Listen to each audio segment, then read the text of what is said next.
नमस्कार, आप देख रहे हैं न्यूज 18। मैं हूं आपके साथ मेनका चौधरी। वक्त खबर दमदार का। दूसरे चरण के लिए कल होना है मतदान। 13 राज्यों की 88 सीटों पर वोटिंग होगी।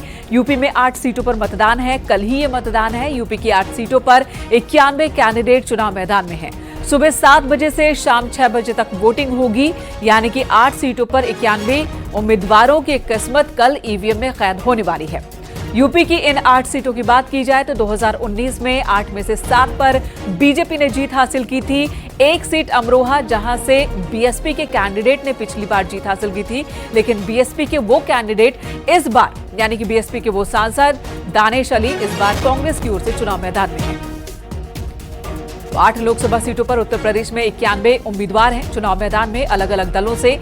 कहीं पर मुकाबला त्रिकोणीय है तो कहीं पर मुकाबला आमने सामने इंडिया और एनडीए गठबंधन के बीच है। कल सुबह 7 बजे से वोटिंग शुरू होगी, शाम 6 बजे तक मतदान चलेगा। तैयारी चुनाव आयोग से पूरी हो चुकी है। सभी पोलिंग पार्टियां अपने अपने बूथों के लिए रवाना हो चुकी हैं और पोलिंग बूथ पर भी भव्य इंतजाम किए गए हैं। जो चुनौती चुनाव आयोग के सामने इस बार है वो है वोट परसेंटेज को बढ़ाने की। जिस तरह से पहले चरण में मतदान थोड़ा कम हुआ, तो दूसरे चरण में अब चुनाव आयोग का पूरा फोकस है कि मतदान की संख्या बढ़ाई जाए, परसेंटेज बढ़ाई जाए।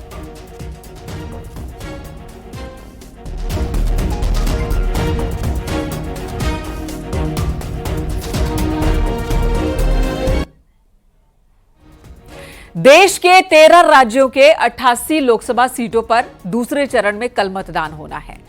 यूपी की बात की जाए, 8 सीट यूपी की, जहां पर कल वोटिंग होगी। दूसरे चरण के मतदान के लिए चुनाव आयोग ने अपनी तरफ से पूरी तैयारी कर ली है। सुबह 7 बजे से मतदान शुरू होगा। सबसे पहले आपको दिखाते हैं यूपी में किन किन सीटों पर चुनावी संग्राम है, किन किन सीटों पर कल वोटिंग होनी है।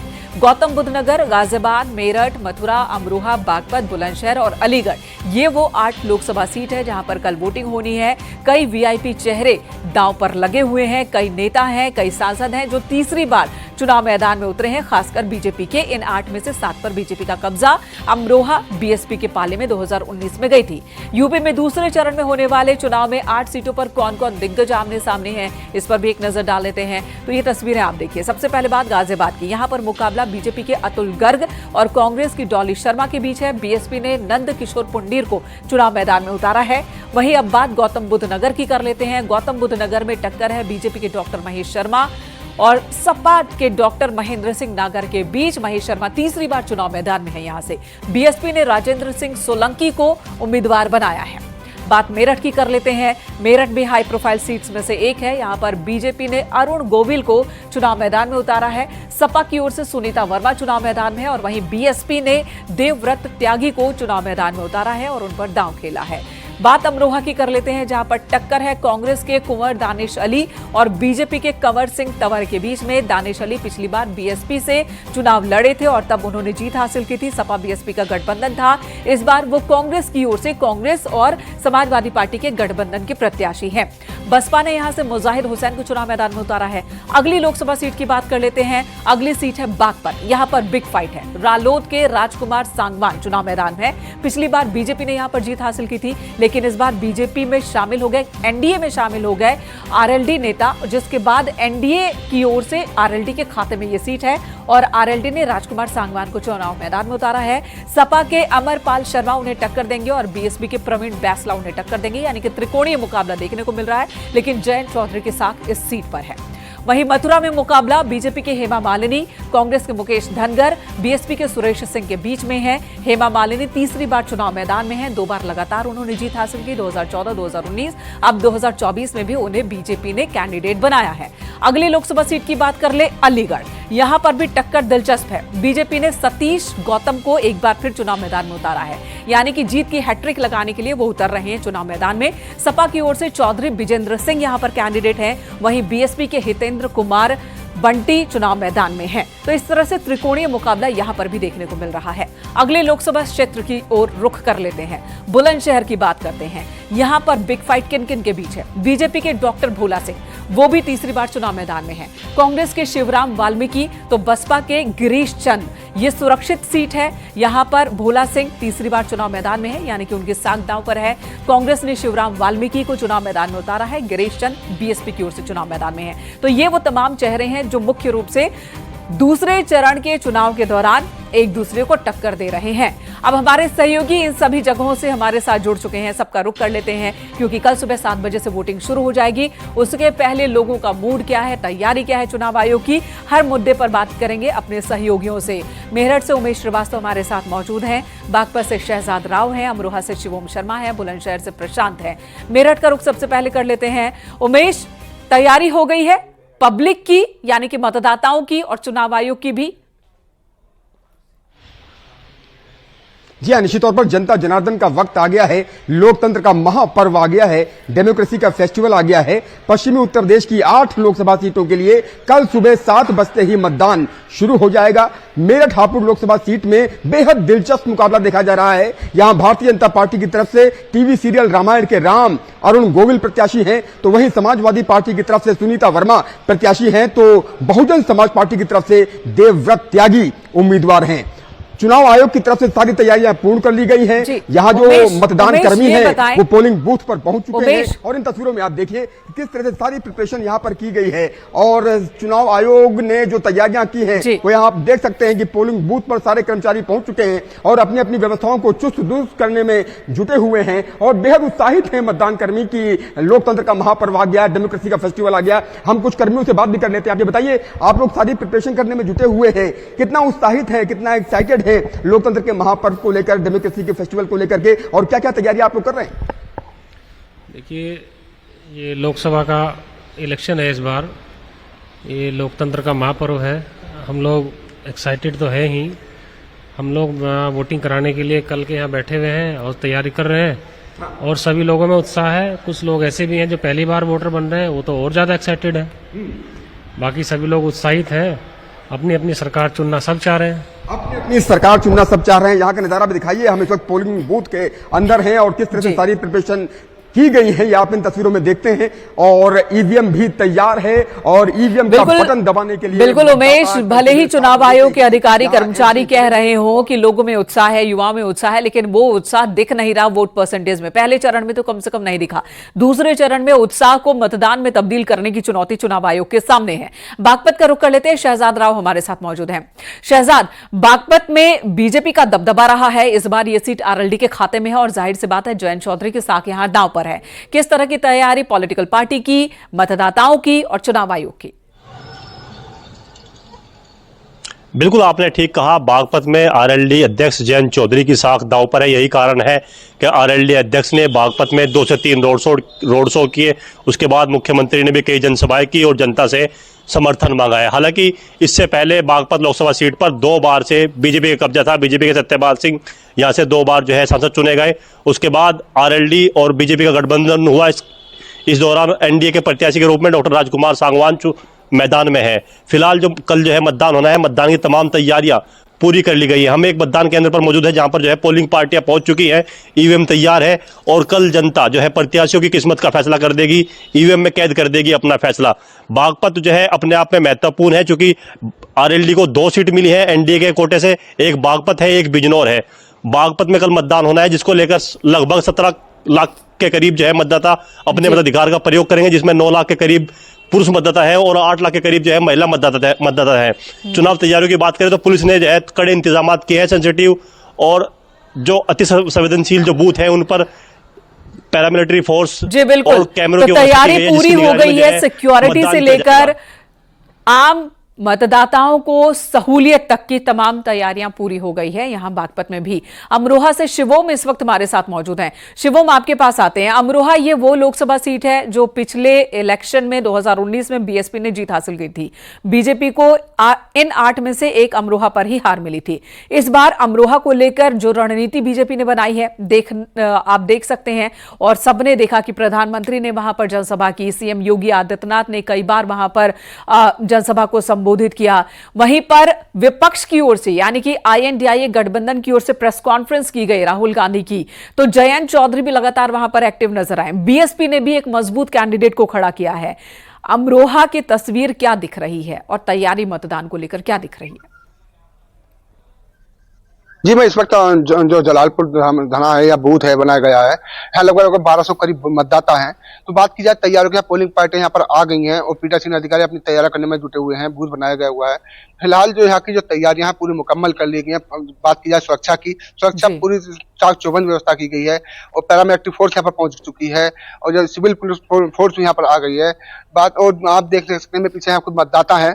बात की जाए सीट की, 2014 में यहाँ से बीजेपी ने सीट जीत हासिल की थी और 2019 में यहाँ पर गठबंधन को जीत हासिल हुई थी, जिसमें दानिश अली इस मैदान में अब दोबारा इस मैदान में, तो वहीं चौधरी कमर सिंह तंवर भाजपा से तीसरी बार मैदान में उतारा गया है। तो बात की जाए त्रिकोणीय मुकाबला देखने को मिल रहा है। 17 लाख मतदाता यहाँ पर वोटर है और यहाँ करीब जो कल 7 बजे से वोटिंग हो जाएगी और शाम 6 बजे तक वोटिंग होगी और 12 प्रत्याशी हम चुनाव मैदान में उतरे हुए हैं। यहाँ बात कर लेते हैं जो मेरे साथ कुछ युवा मतदाता हैं, क्या सोचते हैं और किन मुद्दों को लेकर यहाँ वोट करेंगे। जी, मेरा नाम मणि शर्मा है। मेरा नाम मणि शर्मा है। क्या किन मुद्दों को लेकर वोट को कल उत्साहित हो गए, आप लोकतंत्र का पर्व मनाने जा रहे हो? हम अपना वोट देश के हित के लिए करेंगे, श्री राम के लिए करेंगे। जो देश राष्ट्र हित की बात करेगा हम उसके लिए वोट करेंगे, जो कानून व्यवस्था की बात करेगा उसके लिए वोट करेंगे, जो रोजगार की बात करेगा उसके लिए बात करेंगे। देखा गया है तो जो मेन पार्टी के हम मुखिया, जब बात की जाए प्रधानमंत्री उधर योगी जी भी 23 दिन में चौथी बार यहाँ दौरा रहा है, तो और यहाँ मायावती भी यहाँ आई हैं और इंडी गठबंधन के जो राहुल गांधी और अखिलेश यादव की जो लगभग कितना असर दिखाई दी?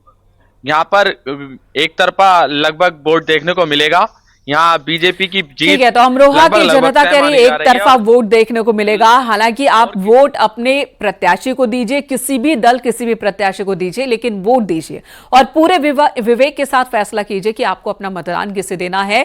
लेकिन कम से कम लोकतंत्र के इतने बड़े महापर्व में आप शिरकत जरूर कीजिए। बात बुलंदशहर की कर लेते हैं। प्रशांत इस वक्त हमारे साथ मौजूद हैं। प्रशांत, बुलंदशहर के मतदाताओं के हौसले कितने बुलंद हैं? तापमान बढ़ता जा रहा है, गर्मी बहुत ज्यादा है, लेकिन वोट देने को लेकर वो तैयार हैं या नहीं?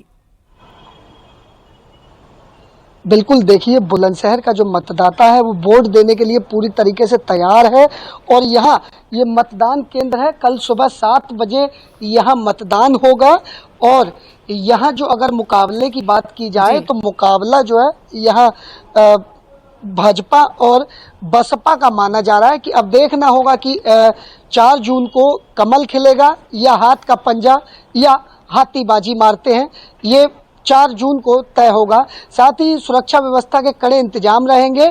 सीसीटीवी कैमरे से पूरा कैंपस को सील कर दिया गया है और जगह जगह सीसीटीवी कैमरे लगाए गए हैं। ड्रोन कैमरे से भी मतदान केंद्रों पर निगरानी की जाएगी। सुरक्षा व्यवस्था की बात की जाए तो स्थानीय पुलिस के साथ पैरामिलिट्री फोर्स और पीएससी के जवान भी तैनात रहेंगे। जगह जगह आपको पुलिस मिलेगी और पूरे जनपद को कल सील कर दिया जाएगा। और प्रशांत, ये बताएं, भोला सिंह तीसरी बार चुनाव मैदान में उतर रहे हैं, शिवराम वाल्मीकि उन्हें टक्कर देंगे, किसका पलड़ा ज्यादा भारी दिख रहा है?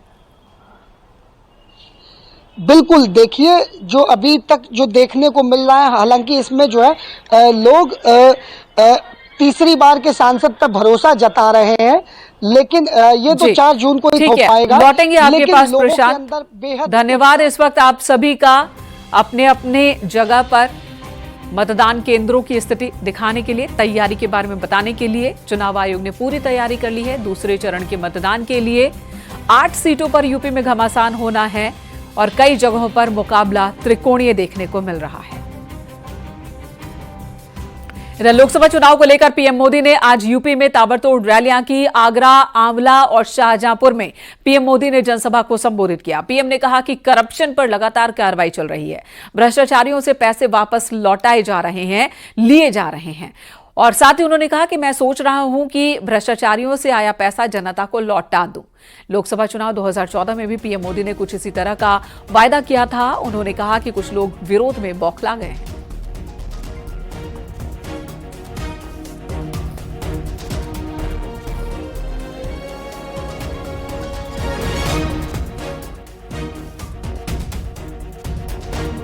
अब कांग्रेस ने पिछले दरवाजे से खेल खेलना शुरू किया है। एससी, एसटी, ओबीसी के आंख में धूल झोंक करके पाप करने के रास्ते बनाने का काम किया है।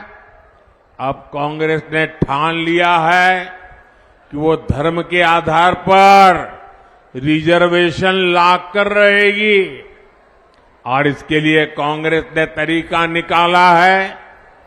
जो ओबीसी का कोटा है, 27% का जो ओबीसी का कोटा है, क्योंकि मैं भी उस समाज से आता हूं, इसलिए मुझे उसकी पूरी बराबर जानकारी है।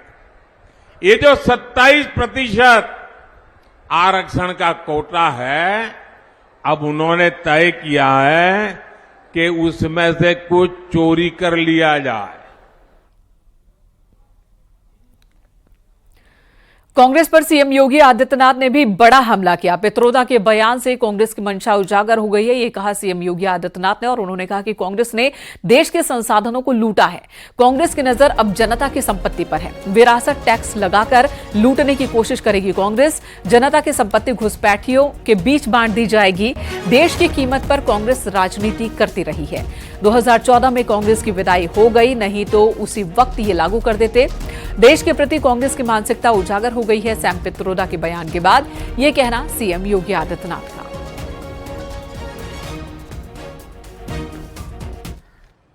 देश के प्रति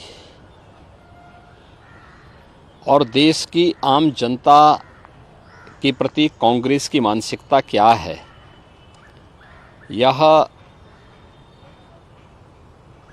पहले भी यूपीए गवर्नमेंट के दौरान भी और कल फिर एक बार उजागर हुआ है। कांग्रेस के घोषणा पत्र में भी कहीं ना कहीं ये सब इशारे थे। ऐसा नहीं कि जो सैम पित्रोदा ने कल कही है बात 2011, 12, 13 में तत्कालीन जो मंत्री थे पी चिदम्बरम, उनके द्वारा भी इन सब चीजों की वकालत बार बार की जाती थी। इधर कन्नौज से अखिलेश यादव और सुब्रत पाठक ने नॉमिनेशन दाखिल कर दिया, जिसके बाद कन्नौज सीट पर सबसे बड़ी लड़ाई अब होने जा रही है। 2 तस्वीरें हम आपको दिखाते हैं। पहली तस्वीर में सुब्रत पाठक को आप देख रहे हैं, जो मौजूदा सांसद है कन्नौज से, बीजेपी के उम्मीदवार भी हैं। उन्होंने आज अपना नामांकन दाखिल किया। आज नॉमिनेशन की आखिरी तारीख थी यहां पर। दूसरी तस्वीर आपको दिखा रहे हैं, जहां पर आप देख रहे हैं अखिलेश यादव को, समाजवादी पार्टी के राष्ट्रीय अध्यक्ष हैं और फिलहाल नेता विपक्ष भी हैं उत्तर प्रदेश की विधानसभा में। लेकिन अब वो लोकसभा चुनाव कन्नौज से एक बार फिर लड़ने वाले हैं। उन्होंने भी आज अपना नॉमिनेशन फाइल किया। हालांकि 2 दिन पहले उन्होंने अपने भतीजे तेज प्रताप यादव को उम्मीदवार यहां से घोषित किया था, लेकिन उसके बाद पार्टी कार्यकर्ताओं की डिमांड पर वो खुद ही चुनाव मैदान में उतर आए हैं। ये 2 तस्वीरें बता रही है कि कन्नौज की लड़ाई रोमांचक हो गई है और यहाँ पर मुकाबला बहुत ही दिलचस्प है। भारत पाकिस्तान के बीच का रोमांचक मुकाबला, इस तरह की बात की जा रही है कन्नौज पर लोकसभा चुनाव को लेकर।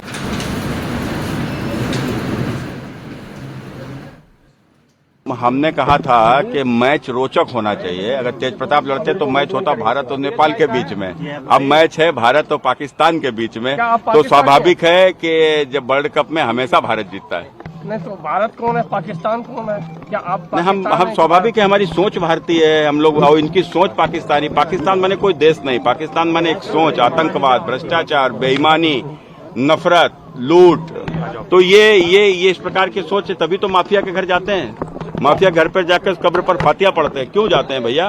देखो पत्रकार भाइयों, न वो बॉल फेंक पाएंगे न बैट घुमा पाएंगे। अगर पहली बॉल पे छक्का न मारा तो हम समाजवादी लोग नहीं हैं, और 6 की 6 बॉलों पे छक्का मारेंगे। ये घबराए हुए लोग हैं, डरे लोग। कभी पहलवान को देखा आपने? जब वो पहलवान कुश्ती हारने लगता है तो हारता हुआ पहलवान क्या न करे, कभी लंगोट खींचता है, कभी काटने लगता है। अरे जो पहलवानी करे उनसे पूछो। जो पहलवान हारने लगता है फिर वो छटपटाता है, वो भागता है, फिर इसी तरह के काम करता है जो तो आप बता रहे हो। तो अखिलेश यादव ने नॉमिनेशन फाइल कर दिया। अखिलेश यादव के सवाल पर केंद्रीय मंत्री एसपी सिंह बघेल ने कहा कि समाजवादी पार्टी में भय है, भगदड़ है और भ्रम का माहौल है। अखिलेश यादव ने कन्नौज से आज नॉमिनेशन कर दिया। आपको लग रहा है कि वहां पर अब सुब्रत पाठक के लिए चुनौती बढ़ गई? नहीं, कुश्ती में मजा आएगा, चुनौती क्या होती है। और अच्छा लगेगा वहाँ पर। अभी सुब्रतो पाठक की मदद करने के लिए अपना चुनाव करके सब हम लोग जाएंगे। लेकिन आप ये देखिए कि भय भगदड़ भ्रम कितना सेठी परिवार के बीच में आ गया है मोदी जी की लोकप्रियता, योगी जी की लोकप्रियता से। जैसे फॉर एग्जाम्पल शिवपाल जी ने अपनी टिकट उनकी हुई बदायूं, जब बदायूं जाके उन्होंने चावल के दाने टटोले तो वो ज्यादा पके हुए नहीं निकले, तो उन्होंने फिर बच्चे को उतारा, क्योंकि खुद हारेंगे तो बदनामी होगी। बच्चे के लिए कह देंगे अभी नया बच्चा था, प्रचार नहीं कर पाया, ये नहीं हो पाया या ज्यादा पहचान नहीं थी। अब ये है ना, ये भय है ना, भगदड़ हुई ना और भ्रम हुआ ना, जीतूंगा नहीं जीतूंगा, भगदड़ हुई ना, वहां से वो शिफ्ट कर गए, दूसरे को भेज दिया। और भय है कहीं मैं हार ना जाऊं। अब यही आप देख लीजिएगा कि शायद कन्नौज में अपने भतीजे को दी थी उन्होंने।